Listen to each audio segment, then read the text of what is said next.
It's been called one of TV's greatest dramas. Adolescence tells a story of a 13-year-old boy who kills a girl he goes to school with after becoming embroiled in a world of misogynistic content online.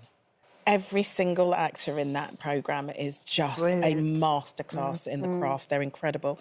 Katie, you did 3 episodes last night, didn't you? Yeah, I was gripped by it, actually. I think it's really important viewing, particularly for parents. We need to know what's going on for our young boys and our young girls, particularly in the online space.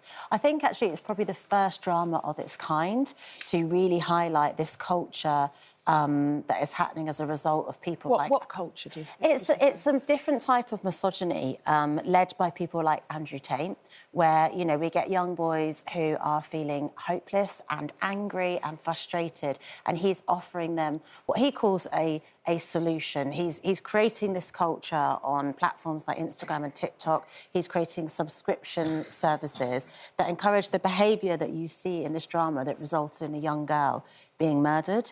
And, you know, for me, as a mother of 2 young girls, it frightened me watching it.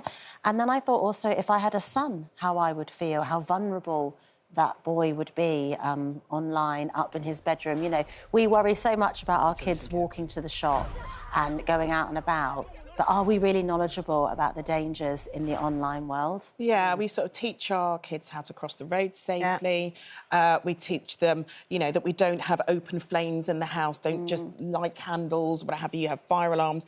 But how many parents are sitting down and teaching kids how to use it we worry safely? about if they say they're going out for an hour and they're not back in an hour and 10. You're like, I'm going to phone the police, where are they? Yeah. But then we'll let them sit upstairs for 5 hours on looking at the world online. Good and bad stuff. And I think as parents we need to be... We can't put that genie back in the bottle. We can't now say, you're not allowed to do this. But we can still be parents and say, enough is enough. What are you watching?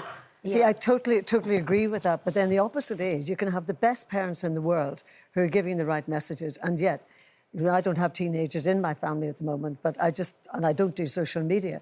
But when I hear the stories, I just think that young people can be sucked in by the wrong gang that they're with, by bullying, by all sorts of reasons. So you can have the best parents, but at the same time, they get sucked into a different world. And you mentioned Andrew Tate. I mean, I'm surprised that the Trump administration allowed him into America, leading the life. And yet, I have seen him on TV, although I don't do social media, and I'm appalled at what he says about women. And that's what young people are listening to, sadly. I mean, Stephen Graham, he was motivated to write this as a result of 2 very high-profile deaths, including that of Eliane Andam in Croydon, who was murdered over a teddy bear. She was stabbed over a teddy bear, and the aggression came from a friend's ex-boyfriend. And he just sort of said he hadn't seen anything, like you say, Kate, that really explains the individuals that carry out these crimes, because people like to assume, oh, they must come from a bad home, oh, they have no boundaries at home. And he wanted to show, actually, it can be anybody's teenage boy 100%. who everyone will see as being normal, who is taking in this information that his brain cannot cope with and acting accordingly. Yeah, and it's this lack of being able to accept rejection, which is a lot of these sort of online causes, they target that. In the programme Adolescence, he repeats this stat of, you know, 80% of women are only attracted to 20% of men, so we must snare them in and trap them. And it's like this thing around ego of, like, rejection is the worst thing that can happen to you and you must punish women who reject you.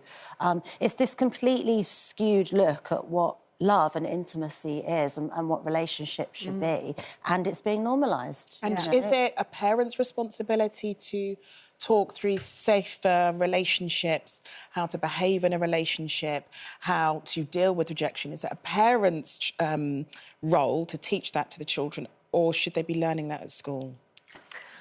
I kind of think both, really. You know, I think it's down to us to speak to our kids openly, not be scared to speak to them openly. You know, but equally, when I was a kid, you know, if there was something on telly that kids weren't meant to watch, I wasn't allowed to watch it. And I used to stomp up those stairs and I hated my mum and dad and life was unfair and my sisters could watch it.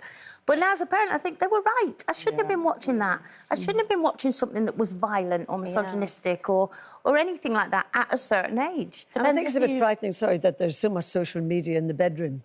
if you know what I mean. Yeah, And I think a lot of control could be there. Phones, computers, television, all of that. But if you grow up with your dad shouting at your mum, it's normalised, and normal you're behaviour. mirroring other relationships that you grew up around as well. Exactly. So, Brilliant drama. Parents, yes, essential viewing, and also we just can't leave doing all this stuff too late, because we're talking about not just a generation of, teenage boys, we're talking about young boys as well who can be influenced by this stuff. We need to do something about it.